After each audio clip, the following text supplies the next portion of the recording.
bertempat di gudang logistik KPU Kabupaten Pali di Jalan Handayani Merdeka, serta dikawal ketat pihak kepolisian dan Bawaslu.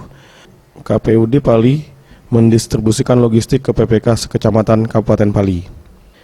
Pendistribusian logistik pemilu dilakukan secara bertahap untuk dikirim ke setiap PPK. Di hari pertama dikirim 2 kecamatan terjauh, yaitu Penukal dan Penukal Utara, serta dikawal pihak Polri mencapai 500 personel. Hal ini dilakukan mengingat kondisi geografis daerah Kabupaten Pali cukup baik, dengan kondisi jalan telah baik dan tidak ada daerah perairan, dan ditargetkan pendistribusian akan selesai pada H-1. Berdasarkan geografis dan jarak, jadi kita distribusi ke pertama ini di Kecamatan Penukal Utara. Lanjut hari ini untuk Penukal dan Palangudi, mungkin besok untuk Kecamatan Abak dan Kanabak.